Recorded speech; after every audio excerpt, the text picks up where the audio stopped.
Hai guys, kali ini kita akan membahas tentang Jack the Ripper, teror terbesar di London yang baru bergabung bantu Sasha Rep. Ya guys, yang udah Sasha Rep, makasih untuk kalian semua sebesar-besarnya. Arigato gozaimasu. Jack the Ripper ini sebuah kisah nyata teror yang mengubah London malam di London tahun 1888 selalu terasa lebih dingin dari biasanya. Kabut turun perlahan, menelan cahaya lampu jalan yang redup. Di distrik Whitechapel, suara langkah kaki terdengar jelas karena jalanan sempit dan sunyi. Disinilah semuanya dimulai. Whitechapel bukan tempat yang asing bagi kejahatan. Daerah ini padat, miskin, dan nyaris tidak pernah benar-benar tidur. Namun pada suatu malam, warga menyadari ada sesuatu yang berbeda. Bukan pencurian, bukan perkelahian biasa, ada pola yang mulai terasa. Beberapa hari berselang, kasus serupa kembali terjadi. Lokasinya berdekatan, waktunya hampir sama. Dan yang paling mengganggu, pelakunya tidak pernah terlihat. Polisi mulai berpatroli lebih sering, namun setiap kali mereka datang, semuanya sudah berakhir. Tidak ada saksi yang bisa menjelaskan apapun dengan jelas. Tidak ada bukti yang cukup kuat untuk menunjuk satu orang. London mulai berubah, orang-orang pulang lebih cepat, jendela ditutup lebih rapat. Ibu-ibu melarang anaknya keluar malam. Nama seorang pembunuh mulai beredar dari mulut ke mulut, meski belum ada yang tahu siapa dia. Ketakutan menyebar lebih cepat dari fakta. Media saat itu memegang peran besar. Setiap kejadian diberitakan besar-besaran. Judul-judul surat kabar dipenuhi kata teror dan ancaman. Masyarakat tidak hanya takut pada pelaku, tetapi juga pada ketidakpastian. Di tengah kepanikan itu, polisi menerima surat misterius.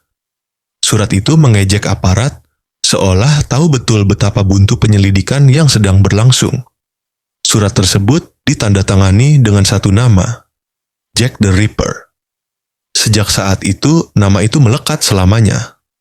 Apakah surat itu benar-benar ditulis oleh pelaku? Tidak ada yang bisa memastikan. Namun dampaknya nyata. Nama itu memberi wajah pada ketakutan, memberi identitas pada sesuatu yang sebelumnya tak terlihat. Penyelidikan semakin besar. Ratusan orang diperiksa. Patroli ditambah. Hadiah ditawarkan bagi siapapun yang bisa memberi petunjuk. Namun, tahun 1888 bukan era teknologi. Tidak ada sidik jari. Tidak ada DNA. Tidak ada kamera. Hanya insting, kesaksian samar, dan dugaan. Banyak orang dicurigai. Ada yang memiliki pengetahuan medis. Ada yang sering berada di sekitar lokasi. Ada yang berperilaku aneh. Namun setiap dugaan selalu berakhir sama, tidak cukup bukti. Yang membuat polisi semakin frustrasi, pelaku seolah memahami kota ini dengan sangat baik.